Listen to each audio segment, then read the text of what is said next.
ओम शांति।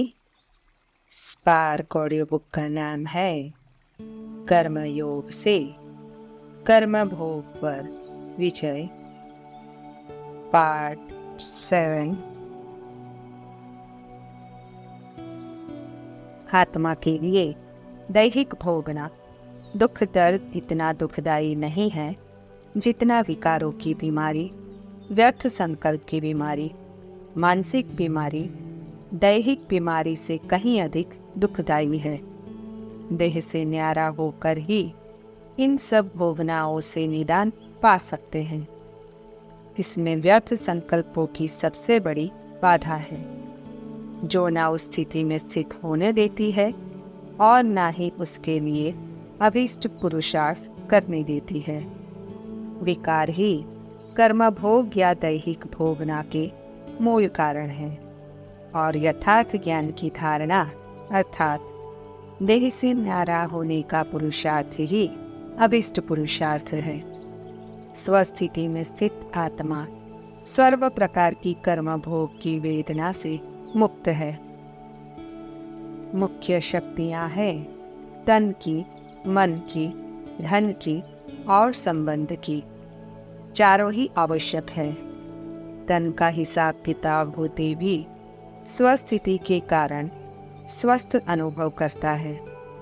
उनके मुख पर, चेहरे पर बीमारी के कष्ट के चिन्ह नहीं रहते, क्योंकि बीमारी का वर्णन भी बीमारी की वृद्धि करने का कारण बन जाता है। वह कभी भी बीमारी के कष्ट का अनुभव नहीं करेगा, न दूसरों को कष्ट सुनाकर कष्ट की लहर फैलाएगा। अव्यक्तवाणी की डेट है 10 फरवरी 2005।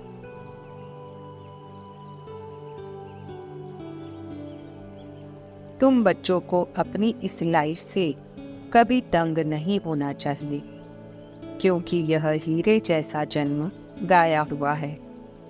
इसकी संभाल भी करनी होती है।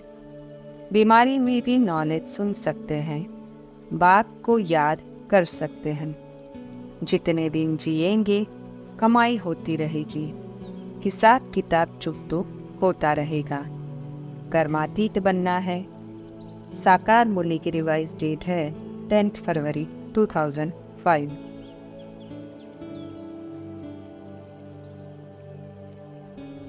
बिना कर्म के आत्मा को कोई भी प्रकार की भोगना हो नहीं सकती और कोई भी कर्म बिना फल के हो नहीं सकता। अर्थात आत्मा को कोई भी सुख या दुख उसके कर्म के फल स्वरूप ही मिलता है।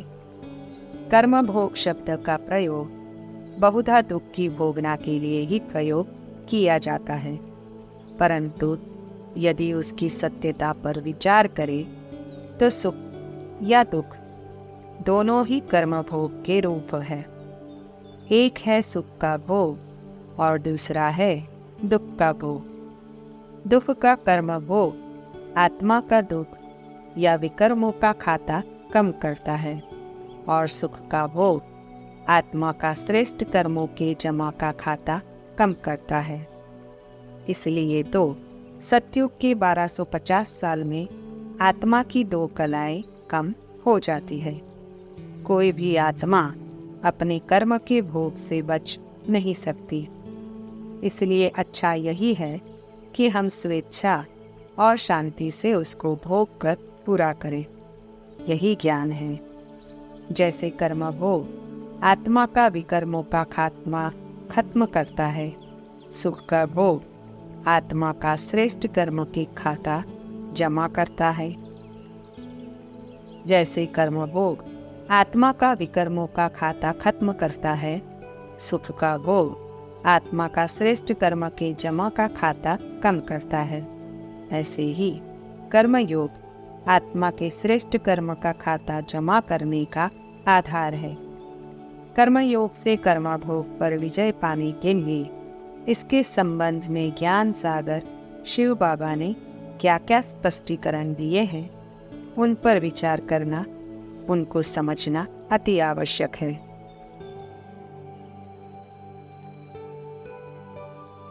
प्रश्न: कर्म भोग किन किन बातों को सिद्ध करता है? उत्तर, कर्म भोग का कारण हमारे भूतकाल में किए गए पाप कर्म हैं, जिनके फल स्वरूप आत्मा को कर्म भोग होता है, अर्थात भोगना भोगनी होती है। बाबा ने इस सत्य को बताया है कि किसी भी आत्मा को उसके पाप कर्म के बिना कोई कर्म भोग हो नहीं सकता है। हर आत्मा को अपने ही पाप कर्मों का फल कर्म भोग के रूप में भोगना होता है। किसी आत्मा को किसी अन्य आत्मा के कर्मों के फलस्वरूप कर्म भोग नहीं आ सकता है।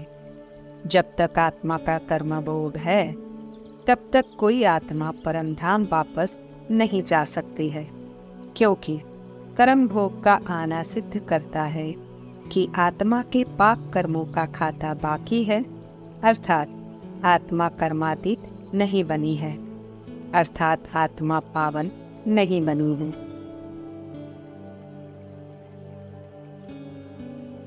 प्रश्न, कर्मयोग की यथार्थता क्या है और उसके प्रति हमारा दृष्टिकोण क्या होना चाहिए? यथार्थ रीति हम विचार करें या देखें तो कर्म भोग आत्मा के ऊपर एक बोझ है या ऋण है, जो उतरने से या चुकतू होने से आत्मा हल्की हो जाती है।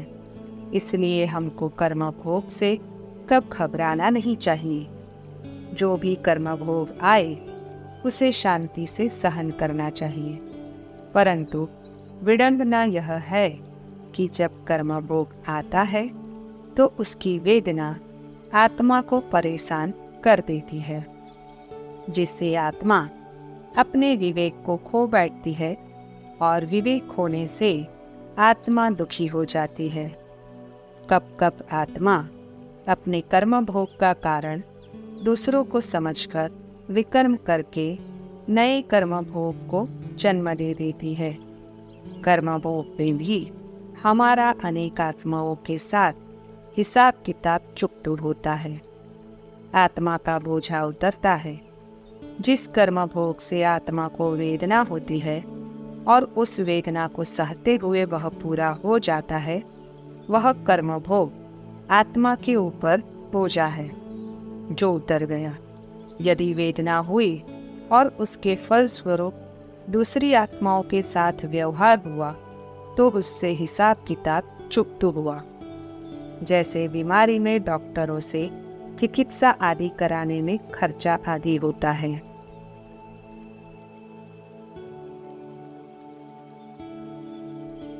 अगला टॉपिक है कर्म भोग। कर्म भोग की आशंका और उससे बचने का विधि विधान।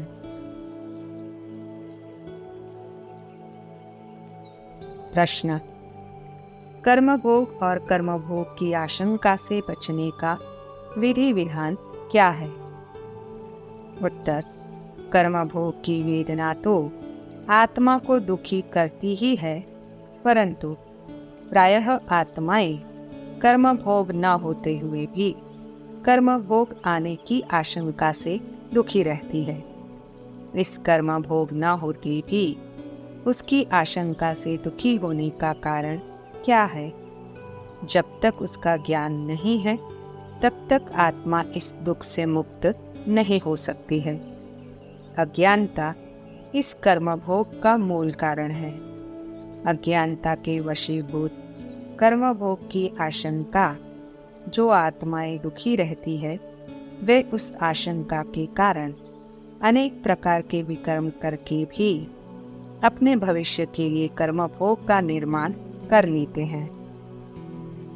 दुनिया में तो अज्ञानी मनुष्य कर्म भोग की आशंका से दुखी होते ही है, परंतु ज्ञानियों में भी अनेक आत्माएं ऐसी आशंका करके अनेक विकर्म करते हैं, जिसके कारण वे वर्तमान में तो इस परम सुखमय जीवन के आनंद से तो वंचित रह ही जाते हैं, साथ में मानसिक चिंताओं के कारण भविष्य के लिए भी कर्म भोग का निर्माण कर लेते हैं।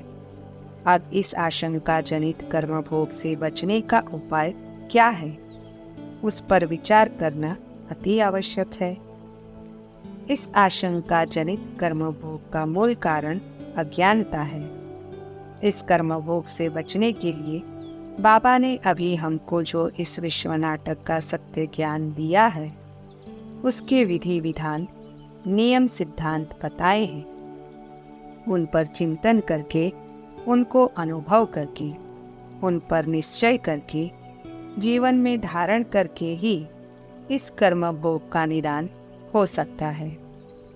बाबा ने हमको कर्म और फल का विधि विधान बताया है, आत्मा की गुण शक्तियों का ज्ञान दिया है।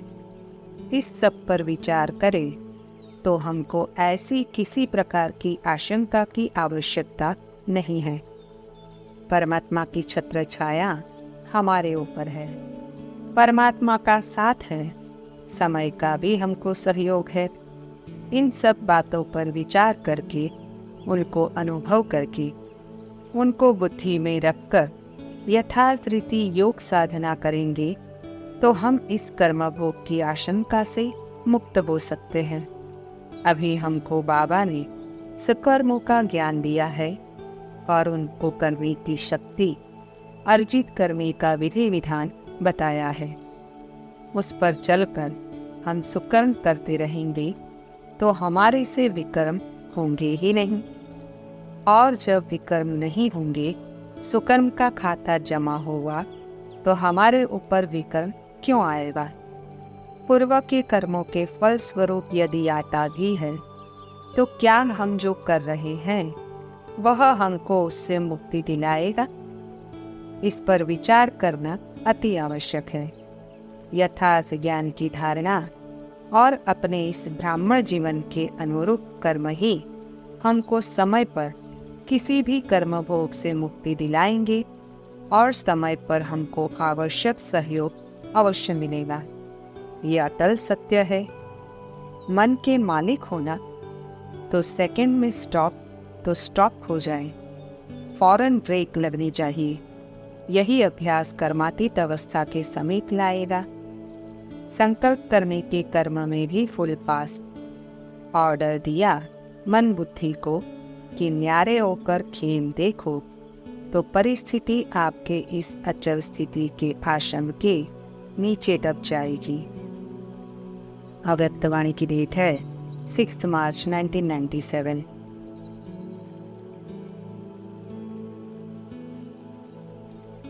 अगला टॉपिक है कर्म भोग से मुक्त होने का विधि विधान। कर्म भोग का कारण क्या है और उससे मुक्त होने का विधि विधान क्या है, उसके संबंध में भी बाबा ने विस्तार से बताया है। ये कर्म क्षेत्र है। यहाँ आत्मा जो भी कर्म करते हैं उसका फल आत्मा को भोगना ही पड़ता है और कल्पांत में समस्त कर्मों का भोग कर पूरा करना होता है। अच्छे कर्मों का फल तो आत्मा सुख रूप में भोगती है ही, परंतु बुरे कर्मों के कर्म भोग को भोगने और उससे मुक्त होने का विधि विधान इस सृष्टि में है। उसके संबंध में यहाँ कुछ विचार करते हैं। इसमें दैहिक मानसिक भोगना के रूप में आत्मा को अपने बुरे कर्मों का अधिकांश भाग तो दैहिक और मानसिक भोगना के रूप में आधे कल्प से ही भोग कर पूरा करना होता है। कर्मयोग के पुरुषार्थ द्वारा वास्तविकता तो ये है कि योग भी एक प्रकार का भोग ही है जो स्वेच्छा से भोगा जाता है, और उसमें हमको कर्मभोग के कारणों का भी ज्ञान होता है। परमात्मा का साथ होता है, उनकी मदद होती है, इसलिए वह भोगना भी अतीन्द्रिय सुख देने वाली होती है।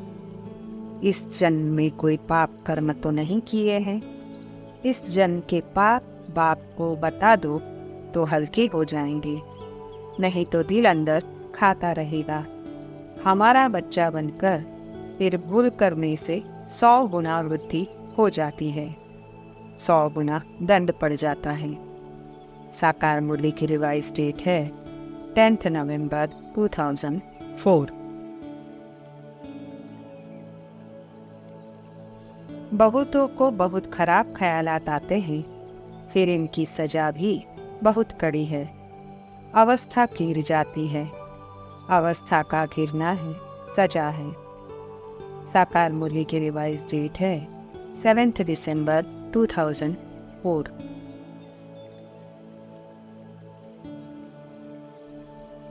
अंत में धर्मराज की सजाओं के रूप में कल्पांत में रहा हुआ कर्मभोग धर्मराज की सजाओं के रूप में भोगना होता है, जो अंत में बहुत दुखदायी होता है।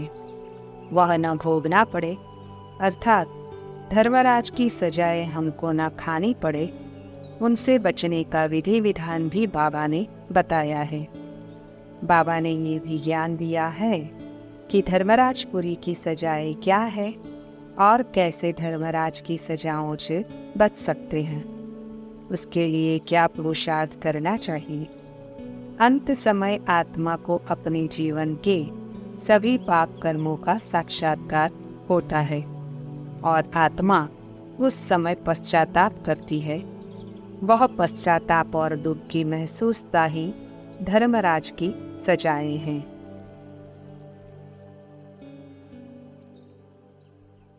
टॉपिक है धर्मराज की ट्रिब्यूनल।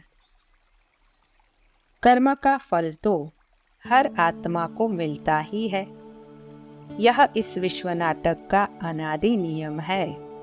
परंतु जो आत्मा जानते हुए परमात्मा के मना करने पर भी कोई गलत कर्म करता है, उसके लिए ट्रिब्यूनल बैठती है और उसका कई गुना दंड मिलता है, जिसके लिए बाबा ने कई बार कहा है कि ट्रिब्यूनल उन बच्चों के लिए बैठेगी जिनको बाबा ने ज्ञान दिया है, सावधान किया है, फिर भी वे विकर्म करते हैं, बाप का नाम बदनाम करते हैं।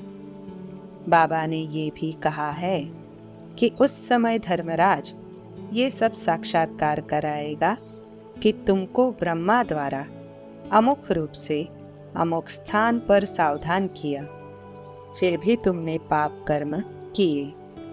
अब उन कर्मों की सजा खानी ही पड़ेगी। कर्म के विधि विधान अनुसार विधान को जानते हुए विकर्म करना, परमात्मा के मना करने पर भी विकर्म करना, उसकी सजा अधिक मिलती है। यह राज भी ड्रामा में ढूंढा हुआ है कि ऐसे कर्मों का अंत समय साक्षात्कार होता है, जिससे पश्चाताप की महसूसता बढ़ जाती है। तुम्हारे लिए तो ट्रिब्यूनल बैठेगी, खास उन बच्चों के लिए जो सर्विस लायक बनकर फिर ट्रेटर बन जाते हैं। दान देकर फिर बहुत खबरदार रहना है, फिर ले लिया तो 100 गुना दंड पड़ जाता है। साकार मुरली की रिवाइज डेट है 3 नवंबर 2004। बाप कहते हैं, एक दो से सेवा मत लो, कोई अहंकार नहीं आना चाहिए। दूसरे से सेवा लेना यह भी दे अहंकार है। बाबा को समझाना तो पड़े ना, नहीं तो जब ट्रिब्यूनल बैठेगी तब कहेंगे हमको पता थोड़े ही था कायदे कानून का, इसलिए बाप समझा देते हैं, फिर साक्षात्कार कराए सजा देंगे। साकार मुरली की रिवाइज डेट है 5 मार्च 2001।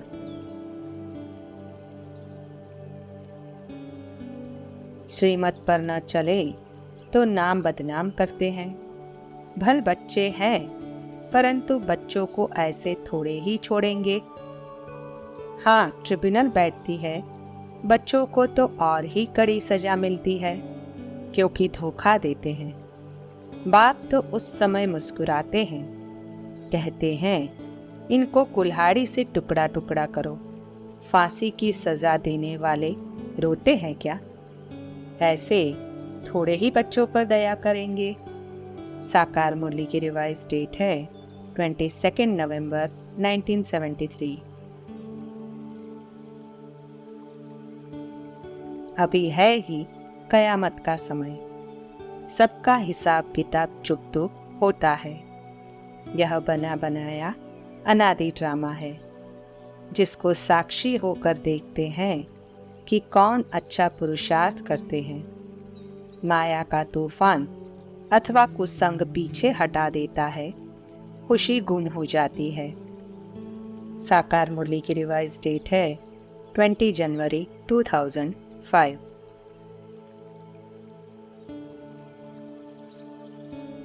भारत में ही राम राज्य था।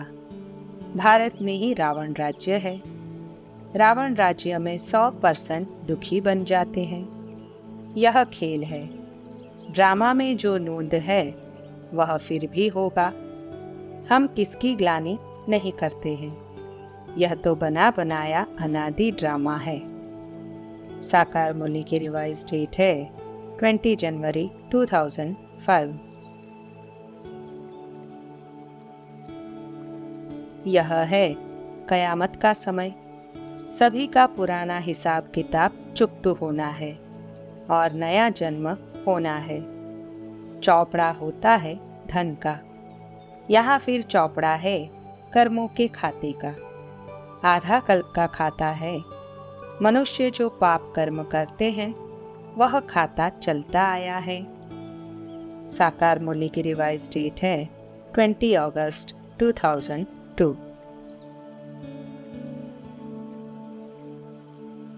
समझते नहीं कि बाप के साथ में धर्मराज भी है। अगर कुछ ऐसा करते हैं तो हमारे ऊपर बहुत भारी दंड पड़ता है। जब समय आएगा तो बाप इन सब से हिसाब लेंगे। कयामत के समय सबका हिसाब किताब चुकता होता है ना। साकार मुरली की रिवाइज डेट है 25 अप्रैल 2005। मुसलधार बरसात, अर्थक्वेक आदि सब होना है। अभी तुम बच्चों ने ड्रामा का सब राज समझा है। तुम बच्चों को अच्छी रीति समझकर औरों को भी समझाना है। खुशी में भी रहना है। भल कितने भी दुख, मौत आदि होंगे, तुम उस समय खुशी में होंगे। तुम जानते हो मौत तो होना ही है। कल्प कल्प का यह खेल है। फिक्रात की कोई बात नहीं। साकार मुरली की रिवाइज डेट है 24 जुलाई 2004। बाप ने याद की यात्रा सिखलाई है, जिससे हम कर्म बंधन से न्यारे हो कर्मातीत हो जाएंगे। अंत में सब साक्षात्कार होंगे, फिर कुछ कर नहीं सकेंगे। अफसोस करेंगे, फिर भी सजा तो खानी ही पड़ेगी। साकार मुरली की रिवाइज डेट है 6 मई 2005। अगला टॉपिक है धर्मराज की सजाओं से बचने का पुरुषार्थ। अंत में मिलने वाली धर्मराज की सजाएं आत्मा को अति दुखदायी होती है। उनसे बचने का एकमात्र उपाय कर्मयोग का अभ्यास ही है।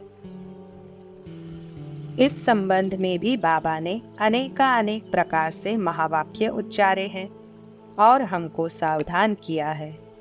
पुरुषार्थ सजाओं से बचने का करना है, नहीं तो बाप के आगे सजा खानी पड़ेगी। बाप के साथ धर्मराज भी तो है ना, वह तो जन्मपत्री जानते हैं। बाप का बनने के बाद यह विचार हर बच्चे को आना चाहिए कि हम बाप का बने हैं तो स्वर्ग में चलेंगे ही, परंतु हम स्वर्ग में क्या बनेंगे। साकार मुरली की रिवाइज डेट है 1 मार्च 2005। स्वयं ही स्वयं का जज बनो। धर्मराजपुरी में जाने से पहले जो स्वयं का जज बनता है वह धर्मराजपुरी की सजाओं से बच जाता है। सोच समझ कर कर्म करो। कर्म से पहले संकल्प उत्पन्न होता है। यह संकल्प बीज है। यह संकल्प जीवन का श्रेष्ठ खजाना है। अव्यक्तवाणी की डेट है 27 सितंबर 1975। शरीर तो जड़ है, उसमें जब चैतन्य आत्मा प्रवेश करती है उसके बाद गर्भ में सजा खाने लगती है। आत्मा सजा खाती है, सजाएं भी कैसे खाती है? भिन्न भिन्न शरीर धारण कर जिन जिन को जिस रूप से दुख दिया है वह साक्षात्कार करते जाते हैं और दंड मिलता जाता है।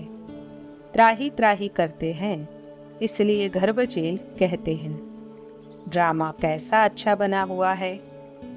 साकार मुरली की रिवाइज डेट है 19 मई 1972।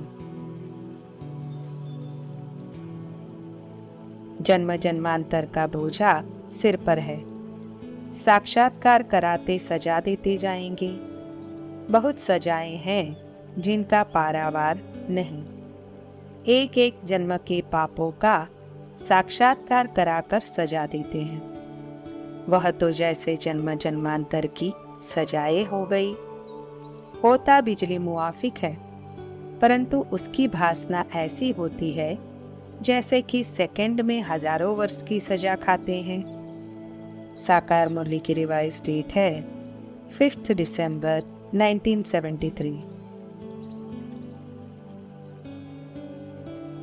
सबसे ऊंच बाप है, उनके साथ धर्मराज भी है। धर्मराज द्वारा बहुत कड़ी सजा खाते हैं।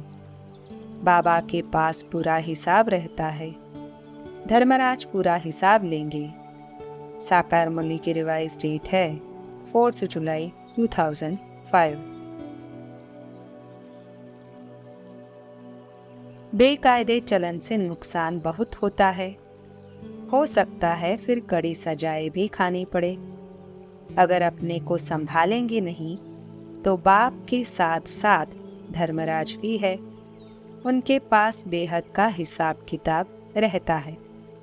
साकार मुरली की रिवाइज डेट है 7 दिसंबर 2004। अभी थोड़े समय में धर्मराज का रूप प्रत्यक्ष रूप में अनुभव करेंगे। फिर अनुभव करेंगे कि एक संकल्प की भूल से एक का 100 गुना दंड कैसे मिलता है। अव्यक्त वाणी की डेट है 22 अक्टूबर 1970।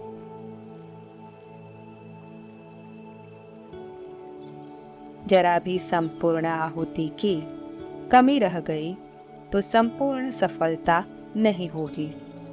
जितना और इतना का हिसाब है। हिसाब करने में धर्मराज भी है। उनसे कोई भी हिसाब रह नहीं सकता। सिर्फ निश्चय और हिम्मत चाहिए। निश्चय वालों की विजय कल पहले भी हुई थी और अभी भी हुई पड़ी है। अव्यक्त वाणी की डेट है 25 जनवरी 1970।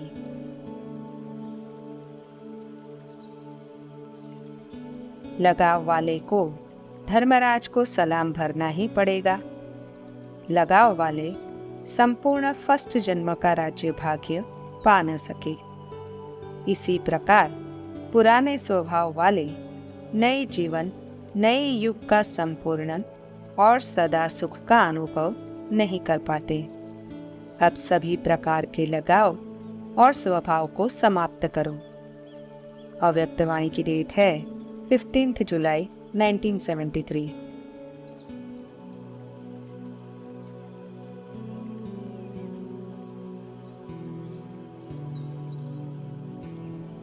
ओम शांति।